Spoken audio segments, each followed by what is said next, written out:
Hello friends, ಹೇಗಿದ್ದೀರಾ? ನಾನು ಮಾಡ್ತಾ ಇರೋದು ಇವತ್ತು ಅಲಸಂದಿ ಕಾಳು ದಾಲು ಮಾಡೋಕ್ಕೆ ಏನೆಲ್ಲ ಬೇಕು ನೋಡ್ಕೊಳ್ಳೋಣ ಬನ್ನಿ. ಇಲ್ಲಿ ಅಲಸಂದಿ ಕಾಳು ಒಂದು ಕುಕ್ಕರ್ಗೆ ಹಾಕಿ ವಿಜಿಲ್ ಹೊಡ್ಸೋಕೆ ಇಟ್ಟಿದ್ದೀನಿ. ಅದಾದ ನಂತರ ಇಲ್ಲಿ ಒಂದು ಸ್ವಲ್ಪ ಚಪಾತಿ ಹಿಟ್ಟು ಕಲಸೋಣ ಅಂದ್ಬಿಟ್ಟು ಚಪಾತಿ ಹಿಟ್ಟಿಗೆ ಎಣ್ಣೆ ಸ್ವಲ್ಪ ಉಪ್ಪು ಹಾಕಿ ಕಲಸಿ ಸೈಡಿಗೆ ಎತ್ತಿಟ್ಕೊತಾ ಇದ್ದೀನಿ. ಅದಾದ ನಂತರ ಅಲಸಂದಿ ಕಾಳು ದಾಲಿಗೆ ಏನು ಬೇಕು ನೋಡ್ಕೊಳ್ಳೋಣ ಬನ್ನಿ. ಇಲ್ಲಿ ಸ್ವಲ್ಪ ಬೆಳ್ಳುಳ್ಳಿ, ಸ್ವಲ್ಪ ಹಸಿಮೆಣ್ಸಿಕಾಯಿ, ಸ್ವಲ್ಪ ಕರಿಬೇವು, ಸ್ವಲ್ಪ ಕೊತ್ತಂಬರಿ, ಅದಾದ ನಂತರ ಸ್ವಲ್ಪ ಜೀರಿಗೆ, ಉಪ್ಪು ಹಾಕಿ ಅದನ್ನ ಮಿಕ್ಸಿ ಮಾಡ್ಕೊಂಡು ಒಂದು ಕಡೆ ಸೈಡಿಗೆ ಎತ್ತಿಟ್ಕೊಂಡ್ಬಿಡ್ತೀನಿ.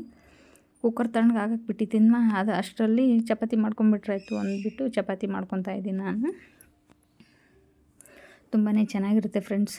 ಈ ಥರ ಚಪಾತಿ ಮಾಡಿಕೊಂಡು ಅಲಸಂದಿ ಕಾಳು ದಾಲ್ ಮಾಡಿಕೊಂಡು ಊಟ ಮಾಡ್ತಾಯಿದ್ರೆ ಒಂದೆರಡು ಚಪಾತಿ ತಿನ್ನೋರು ಒಂದು 4 ಚಪಾತಿ ತಿಂತಾರೆ. ಸಖತ್ ಟೇಸ್ಟಿಯಾಗಿರುತ್ತೆ. ಆಮೇಲೆ ಯಾವುದೇ ಥರದ ಮಸಾಲೆ ಹಾಕಲ್ಲ, ಕಾಯಿ ಬಳಸಲ್ಲ ಅದಕ್ಕೆ ನಾನು.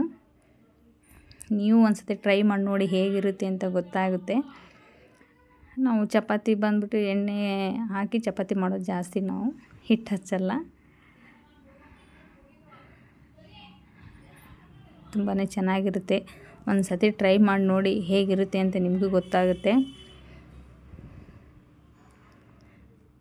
ನೋಡಿ ಚಪಾತಿ ಯಾವ ಥರ ಬರ್ತಾಯಿದೆ, ಎಣ್ಣೆ ಹಚ್ಚಿ ಚಪಾತಿ, ಇದು ಪೂರಿ ಥರ ಬರ್ತಾಯಿದೆ. ಅದಾದ ನಂತರ ಇಲ್ಲಿ ಒಂದು ಬಾಂಡೆ ಇಟ್ಕೊಂಡು ಅದಕ್ಕೊಂದು ಸ್ವಲ್ಪ ಎಣ್ಣೆ ಹಾಕ್ಕೊತಾ ಇದ್ದೀನಿ. ಸ್ವಲ್ಪ ಸಾಸಿವೆ, ಸ್ವಲ್ಪ ಜೀರಿಗೆ, ಅಲಸಂದಿ ಕಾಳು ವಿಜಿಲ್ ಹೊಡ್ಸಿಟ್ಟಿದ್ನಲ್ವ, ಚೆನ್ನಾಗಿ ಮ್ಯಾಶ್ ಮಾಡಿ ಒಂದು ಕಡೆ ಇಟ್ಕೊತಾ ಇದ್ದೀನಿ ಅದನ್ನ. ಅದಾದ ನಂತರ ಕಟ್ ಮಾಡಿ ಇಟ್ಕೊಂಡಿರೋಂಥ ಈರುಳ್ಳಿ, ಸ್ವಲ್ಪ ಕರಿಬೇವು ಹಾಕ್ಕೊತೀನಿ ಇವಾಗ, ಟೊಮೆಟೊ ಕಟ್ ಮಾಡಿ ಇಟ್ಕೊಂಡಿರೋವಂಥದ್ದು, ಸ್ವಲ್ಪ ಅರಿಶಿನ ಹಾಕ್ಕೊತೀನಿ ಇವಾಗ. ಅರಿಶಿನಕ್ಕಿಂತ ಮುಂಚೆ ಖಾರ ರುಬ್ಬಿಟ್ಕೊಂಡಿದ್ನಲ್ವ ಹಸಿಮೆಣ್ಸಿಕಾಯ್ದು, ಅದು ಹಾಕ್ಕೊತಾ ಇದ್ದೀನಿ. ಈಗ ಅರಿಶಿನ ಹಾಕ್ಕೊತೀನಿ. ಈಗ ಹುಣ್ಸೆಹಣ್ಣು ರಸ ಹಾಕ್ಕೊಳೋದ್ರಿಂದ ತುಂಬಾ ಟೇಸ್ಟಿಯಾಗಿರುತ್ತೆ, ಸಖತ್ತಾಗಿರುತ್ತೆ. ಆಮೇಲೆ ಯಾವುದೇ ಥರದ ಮಸಾಲೆ ಹಾಕೋ ಅವಶ್ಯಕತೆ ಇರಲ್ಲ.